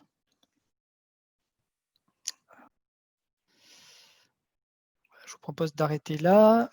Écoutez, l'étape a l'air assez globalement bien compris. Vous avez perçu ces objectifs de la nécessité de réunir les bons acteurs et de les entraîner dans cette dynamique et de créer cette culture commune qu'on évoque souvent autour d'un projet de mobilité inclusive. La deuxième étape sur le diagnostic. C'est la seconde question qui se pose, par où commencer? Connaître son territoire, évidemment le diagnostic. Pour identifier clairement les besoins et cerner les pistes de solutions, il faut commencer par faire le point sur le territoire concerné. Alors là, l'idée, ce n'est pas du tout d'entamer un diagnostic tous azimuts. Au contraire, il s'agit de clarifier précisément la question de départ, autrement dit, quelle est la problématique de mobilité, comment celle-ci doit être résolue, ce qui permet de guider l'analyse en posant des bonnes questions et en repérant les points critiques. Est-ce qu'il s'agit par exemple d'améliorer l'accès aux établissements de santé, aux pôles de multimodalité ou au contraire aux pôles d'activité ou encore aux pôles de loisirs? Quelques questions clés également permettent de caractériser la situation de départ et de construire ainsi la grille d'analyse du territoire. Quel périmètre pour le projet? Les données disponibles au sein des différents documents de planification permettent-elles d'obtenir une image précise des besoins de mobilité sur le territoire? Les acteurs de la mobilité sur le périmètre du projet sont-ils tous recensés? Les publics cibles sont-ils tous identifiés? Existe-t-il un état des lieux de l'offre sur le périmètre du projet? Le recensement de tous les systèmes d'aide, qu'elles soient matérielles, financières ou accompagnement qui existent sur les territoires, est-ce que ce recensement a été fait? Il s'agit bien sûr, là, vous l'aurez compris, d'une liste qui n'est pas du tout exhaustive, elle est indicative. Son objectif est finalement de vous en inspirer, à chacun finalement de l'affiner en cohérence de sa problématique spécifique. Voilà un petit peu les éléments de cette étape 2 du diagnostic. Merci. De la même manière, je vous propose de réagir sur cette étape du diagnostic. Là aussi, ça a l'air d'être assez clair et assez bien compris. On vous remercie. Une troisième étape sur les solutions. Ah oui, effectivement, les solutions, on identifie d'abord les acteurs, on fait le diagnostic et ensuite on essaie de trouver les inspirations, autrement dit, on essaie d'identifier les solutions. Il ne s'agit pas évidemment dans ce cas de partir d'une feuille blanche. Il ne faut pas oublier que les solutions préexistent sur les territoires et que les solutions en termes de mobilité solidaire sont parfois même nombreuses et multiples. Cependant, il faut sans doute garder à l'esprit qu'elles ne fonctionnent que parce qu'elles répondent aux spécificités d'un territoire, aux besoins des publics identifiés, aux priorités que se fixent les équipes locales, ce qui veut dire que de tels projets ne sont pas nécessairement duplicables. Les réponses, en tout cas, vont permettre de faire évoluer l'offre de transport existante, proposer des solutions spécifiques sur mesure ou encore accompagner les publics fragiles vers les transports en commun ou des conseils personnalisés comme le covoiturage en lien avec des entreprises d'une zone d'activité. Merci. Une petite réaction sur cette partie, sur cette étape, bien sûr, cruciale, des solutions à identifier. Ça a l'air assez clair aussi pour l'ensemble des participants. Là aussi, on ne peut pas rentrer bien sûr dans le détail, les solutions sont multiples et un projet de mobilité inclusive, c'est surtout un projet aussi de territoire. Donc, vous avez bien perçu que la composante territoriale est importante ici et ce sont des projets qui collent vraiment au territoire. On vous remercie. Quatrième et avant-dernière étape qu'on a identifiée sur le financement. Alors effectivement, le financement, mettre en place un projet de mobilité solidaire nécessite d'anticiper et de résoudre la question du financement. Qui va assurer l'investissement initial? Quelles ressources vont permettre d'assurer le fonctionnement du dispositif dans la durée? C'est évidemment essentiel, d'autant que la crainte d'une ligne budgétaire supplémentaire pour les collectivités peut parfois freiner ou entraver des projets. Sur cette question du financement, il est utile d'avoir à l'esprit que l'investissement dans un projet de mobilité solidaire se pense dans le long terme. C'est en fait une forme d'investissement territorial. Ensuite, il est aussi important d'identifier tous les dispositifs financiers, sans doute ne pas s'enfermer dans une approche de financement qui soit une approche de financement uniquement solidaire, car de nombreux dispositifs de soutien financier existent et qu'il est justement judicieux de considérer le projet sous de multiples angles thématiques afin justement de solliciter tous ceux auxquels le projet peut prétendre. Voilà quelques éléments pour cette quatrième étape autour de la question du financement du projet. Merci. De la même manière, on attend vos réactions sur cette étape. Là aussi, merci pour votre réaction. Ça a l'air assez clair de votre côté. Et enfin, dernière étape. Oui, une cinquième étape qui a été identifiée et qui fait partie de ce cadre méthodologique et qui répond à la dernière question finalement, quel levier pour pérenniser? C'est l'étape de l'évaluation des projets. Pour être en mesure de suivre le projet, son impact, son efficacité, l'évaluation doit être intégrée dès le début de la démarche, c'est le premier élément. L'évaluation évidemment a un sens et elle a un intérêt, elle permet de prendre du recul sur l'activité, de justifier les actions engagées, mais aussi de rendre compte aux différents partenaires, notamment financeurs. Elle est aussi une ressource fiable sur laquelle s'appuyer pour ajuster le projet, pour comprendre l'usage qui en est fait par les publics et enfin pour observer l'évolution dans le temps. La méthode et les indicateurs doivent évidemment être en rapport avec le projet et partagés par les partenaires. Pour élaborer les indicateurs, il faut clarifier le périmètre retenu et le type d'indicateur recherché, économique, social, environnemental. Voici les points saillants qui font partie de cette cinquième et dernière étape sur la question de l'évaluation.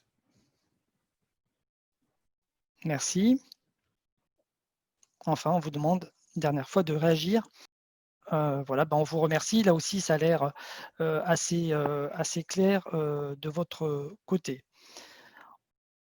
On vous demande maintenant de noter un petit nouveau sondage, chaque étape en fonction de l'utilité, chaque étape de la démarche, en fonction de l'utilité, de la pertinence que vous avez perçue en attribuant un certain nombre d'étoiles de 1 à 6 à chacune de vos étapes. Donc, une étoile, ça ne sera pas du tout utile ou peu utile. Et 6 étoiles, c'est une étape importante, pertinente. On vous remercie. Alors, si on prend les 2 premières étapes qui ont des scores assez proches, un petit peu plus de 5 étoiles de moyenne, donc ce sont des étapes qui vous apparaissent importantes. Les solutions de mobilité, ça reste aussi bien sûr important. Le financement, bien sûr, il est très important et l'évaluation aussi. Donc, on a quelque chose de très équilibré sur l'ensemble des 5 étapes, ce qui est finalement ce qui est assez satisfaisant et ce qui est assez confortant sur cette vision qu'on a pu porter de cette démarche et de ce découpage voilà, qui se veut une approche méthodologique, mais qui est assez souple et en fonction de la transposition qu'on peut faire de ces projets sur chacun des territoires. Mais voilà, ça nous conforte en tout cas dans l'idée que les 5 étapes qu'on avait identifiées sont d'importance à peu près égale et à mener de front les unes par rapport aux autres. Je repasse la parole à Emeline qui va nous donner quelques consignes pour l'activité, la dernière activité, l'activité tableau. Oui, c'est ça. Merci Pierre. Donc jusqu'à présent, les activités étaient assez intuitives. Celle tableau l'est aussi. Néanmoins, je voulais passer avec vous les différentes étapes par lesquelles vous allez devoir passer pour nous communiquer votre idée. Alors, ben, vous êtes 120 connectés. Vous êtes déjà pas mal exprimé dans le fil de discussion. On vous propose de prendre la parole à travers ces post-it, selon les consignes qui viennent de vous être exposées. Et sur chaque étape, l'idée, c'est de vous exprimer sur les points d'amélioration, qu'est-ce qui vous paraît important à approfondir sur chaque étape. N'hésitez pas à compléter, à nous suggérer des idées. Peut-être on a oublié des choses sur chacun des points qui vous ont été mentionnés.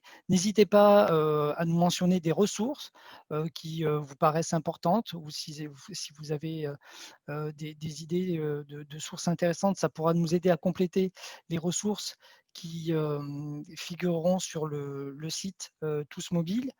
N'hésitez pas à nous donner des contacts de personnes, de porteurs de projets aussi, qui pourraient bien sûr nous intéresser. On en a déjà identifié pas mal, mais ça sera toujours intéressant. Donc on vous laisse quelques minutes, 4-5 minutes peut-être, pour vous exprimer et on pourra faire un petit commentaire rapide sur chacune des 5 étapes.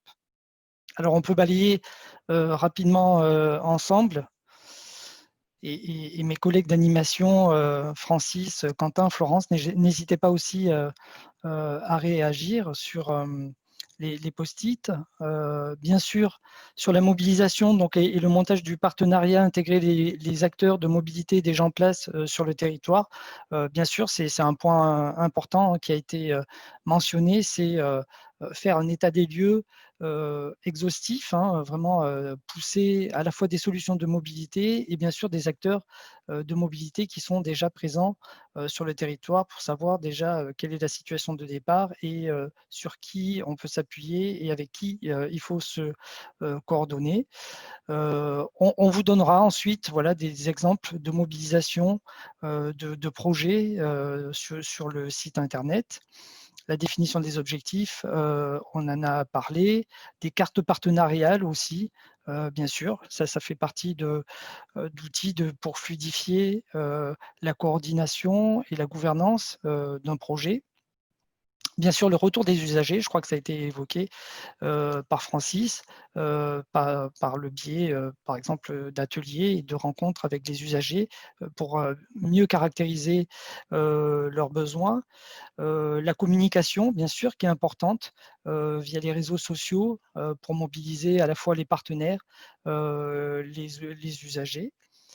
Inclure les acteurs du médico-social pour la partie handicap et mobilité, bien sûr. On dit souvent qu'un projet de mobilité inclusive, sur un territoire, il y a une thématique qui ressort et donc il faut traiter cette thématique principale et aussi des thématiques périphériques et donc dialoguer avec l'ensemble des acteurs. Là, si c'est une thématique liée au handicap, bien sûr, ne pas oublier les acteurs du médico-social.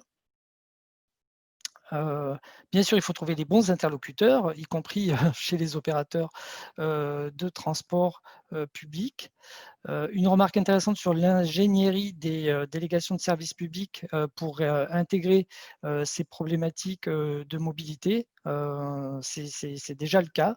Je crois que, par exemple, Florence, tu pourrais nous dire un mot sur cette partie.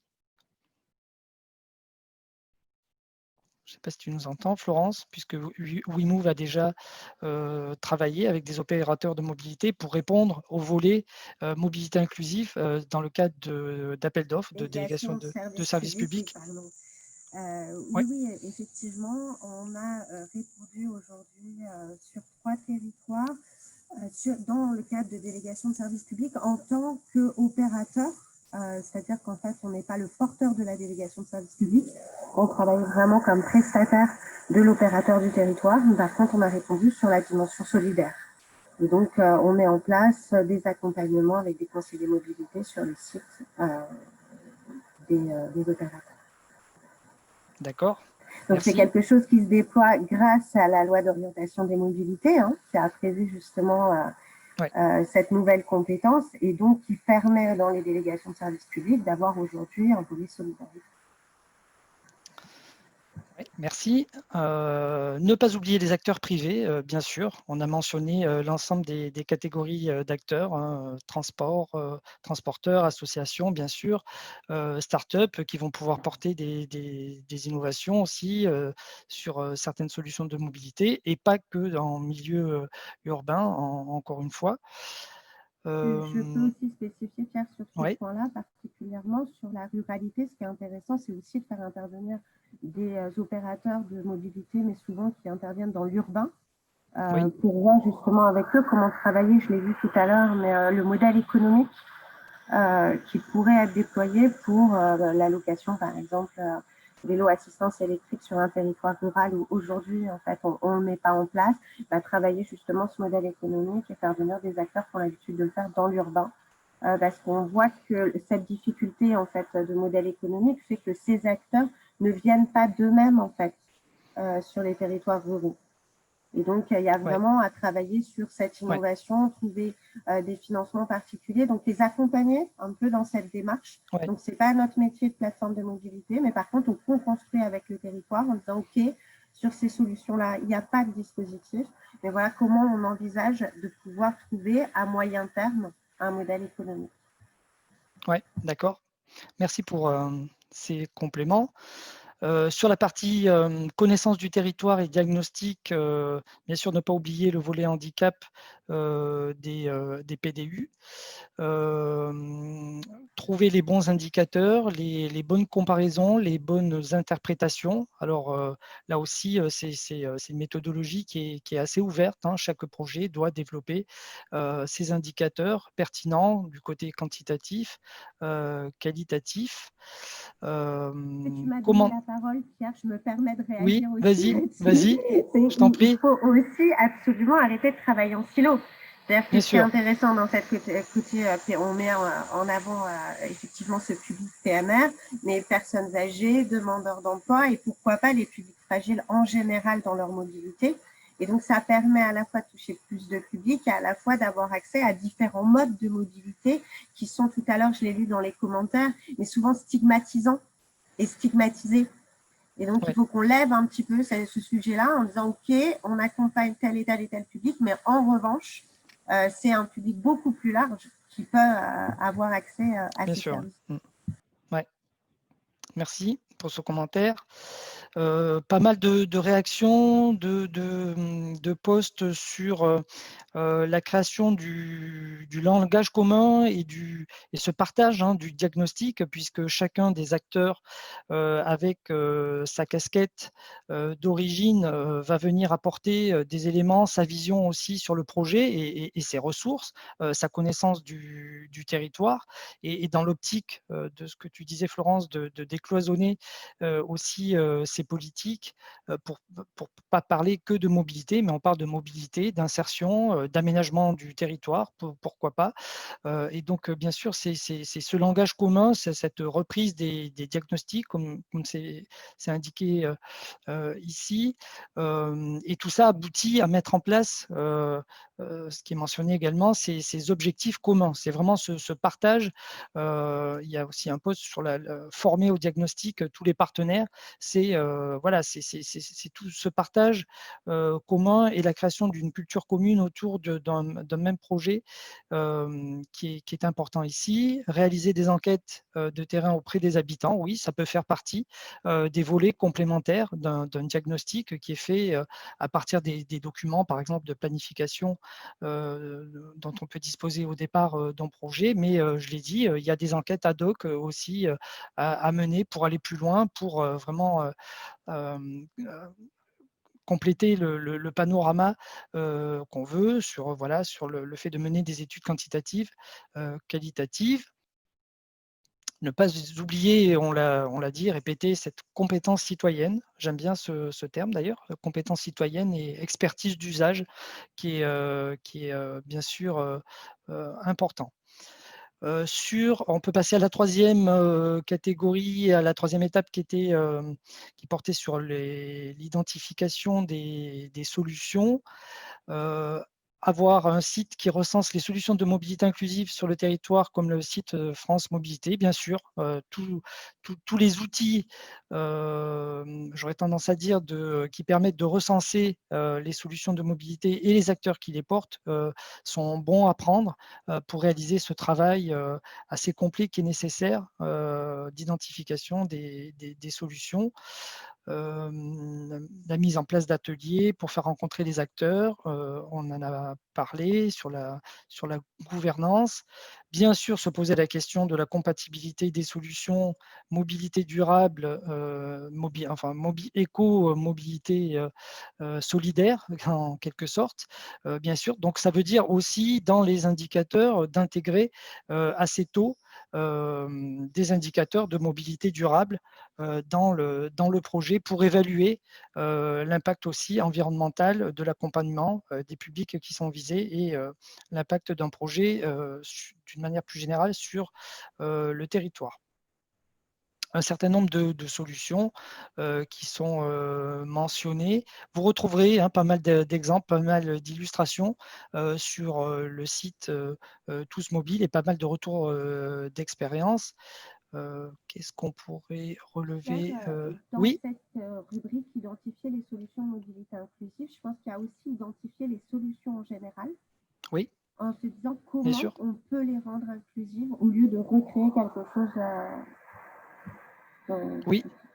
Oui, tout à fait, exactement. Oui. C'est vraiment, en fait, très bonne remarque, Florence, je te remercie. Si tu veux, dans cette rubrique donc, qui consiste à identifier les solutions de mobilité inclusive à l'échelle d'un territoire, on part de 3 axes un petit peu différents, mais parmi lesquels, effectivement, se trouve l'évolution de l'existant et comment, en fait, sur la base des solutions de mobilité qui sont à disposition, on peut simplement ajouter en fait des petites variables modifiées un petit peu à la marge, si je puis dire, pour intégrer au cœur la notion d'inclusif ou de solidarité.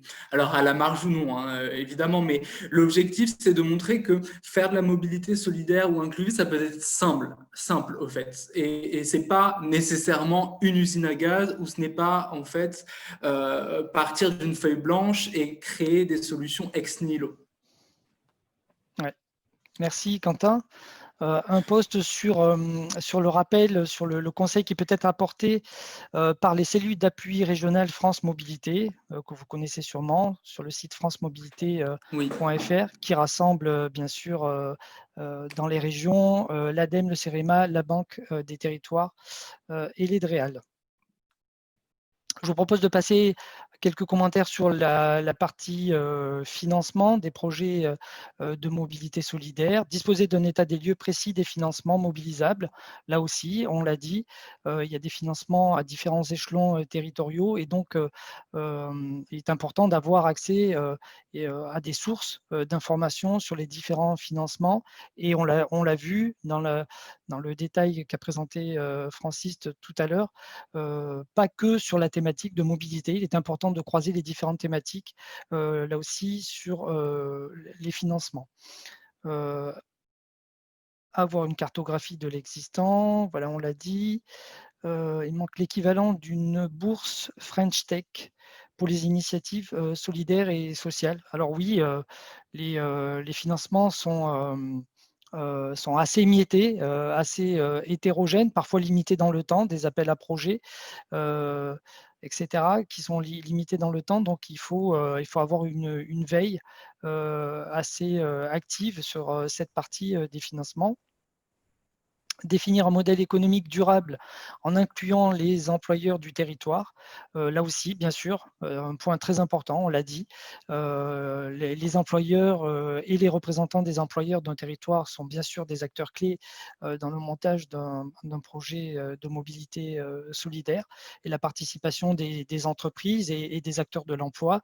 Je vois que les sociétés d'intérim sont mentionnées ici. Toutes les solutions sont mobilisables, doivent être analysées dans la constitution d'un projet, comme le microcrédit pour l'achat d'un véhicule. Le poste mentionne que c'est une solution qui est souvent oubliée, mais bien sûr, ça fait partie des solutions importantes à mettre en œuvre. Je l'ai mentionné, différents appels sur le site de France Mobilité. Actuellement, il y a un appel à projet de la Fondation Massif et du CEREMA auquel vous pouvez vous rapporter, qui est ouvert jusqu'au mois de décembre, je crois. Voilà, toujours cette thématique du guichet de financement en fonction des différentes périodes, mais voilà, le site Tous Mobile se veut un grand guichet d'entrée aussi pour vous renvoyer vers ces éléments et on essaiera bien sûr de maintenir une actualité, notamment sur cette partie des appels à projets, des sources de financement que vous pourrez identifier. Voilà, pas mal de commentaires sur cette partie. Enfin, sur la partie de l'évaluation du projet, alors des outils concrets pour évaluer les externalités. Alors là, c'est des méthodologies qui sont d'une part assez connues pour traduire de manière monétaire des externalités sur un territoire, mais qui ne sont pas forcément unifiées. Et donc, on voit souvent des méthodologies, on en a vu quelques-unes au LMI, d'évaluation de projets qui traduisent de manière monétaire l'impact des actions qui sont menées sur un territoire. Et c'est un peu développé là aussi ad hoc, c'est un peu au cas par cas. Et ça fait partie des pistes méthodologiques qu'on souhaite travailler au LMI pour faire progresser cette thématique et essayer d'outiller, de vous outiller les acteurs régionaux sur cette partie d'évaluation de l'impact et des externalités positives, négatives d'un projet de mobilité inclusive qui permettent de construire une argumentation, une justification du produit, du projet sur le territoire et d'aller justifier aussi aux différents partenaires et dans le projet et autour du projet du poids, de l'impact de l'euro investi dans un projet mobilité inclusive, quelle retombée a cet euro investi sur le territoire. Alors, quelques... Alors, les recommandations d'indicateurs types, on en a mentionné quelques-uns. Les indicateurs qualitatifs, c'est le nombre de solutions déployées, ça peut être le nombre de personnes visées, c'est assurer ce bon dimensionnement quantitatif du projet de mobilité inclusive selon les différentes étapes du démarrage. Et encore une fois, il est important de se fixer des étapes à assez court terme pour soutenir la phase d'amorçage du projet. Après, sur la sortie oui. des dispositifs, Pierre, il peut y avoir aussi l'impact sur la santé, parce qu'on va plus facilement sur les sites de santé, l'impact emploi, le développement économique du territoire, l'améliorabilité de l'employabilité.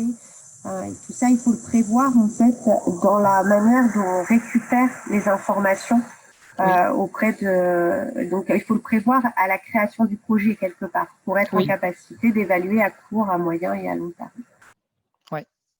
Oui, oui, tout à fait, oui. C'est encore une fois, il faut aller au-delà. Vraiment, les thématiques autour du projet, il faut les élargir, récupérer cette information et travailler sur voilà, ce partage de l'information et cette traduction en termes d'impact sur le territoire du projet. Parce que ça va aussi avec l'aspect numéro 4, financer les projets de mobilité solidaire. Plus on arrivera à montrer l'impact de nos projets sur les territoires en fonction des différentes thématiques, comme tu le disais, c'était Francis qui disait qu'il ne fallait pas cloisonner là où on allait chercher des financements. Et effectivement, si on arrive à prouver l'impact sur la santé des bénéficiaires, ça peut avoir un impact sur le financement du projet, etc., etc. Oui, tout à fait. Bien sûr, l'indicateur, je vois une vignette sur le coût par rapport au nombre de personnes aidées. Bien sûr, c'est un indicateur financier assez direct, mais là aussi qui doit être contextualisé en fonction de l'étape dans laquelle on se situe du projet, de la taille du territoire, de la zone d'impact, ainsi de suite.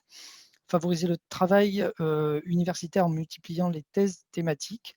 Oui, on peut s'appuyer sur cette partie d'évaluation de travaux universitaires. On en a identifié quelques-uns. Bien sûr, cette question du long terme et de la pérennité des solutions, là aussi, c'est vraiment en lien avec la partie sur le financement, c'est-à-dire qu'on peut imaginer des modèles économiques évolutifs de ces différents projets. Et une évolution du modèle économique aux différentes étapes avec la création de ressources financières, la participation de certains usagers. Tout ça, vous retrouverez des éléments sur le site Tous Mobiles. Écoutez, je vois qu'il est 16 h, je vous propose de terminer là. Vous aurez une restitution de l'ensemble de l'atelier et on va regarder attentivement l'ensemble des post-it. On reste à votre disposition, l'ensemble des intervenants, pour tout contact. N'hésitez pas à réagir et on espère que le kit mobilité solidaire à travers le site Tous Mobiles vous sera utile. Merci beaucoup, merci à tous. Et encore un grand merci à tout le monde, à tous les participants qui ont joué le jeu et bien évidemment à tous nos intervenants qui ont été une fois encore excellents. Merci. Merci beaucoup, merci à tous pour votre participation. Merci Emeline. À Et bientôt. bravo Pierre Au pour cette revoir. synthèse. Merci, au revoir.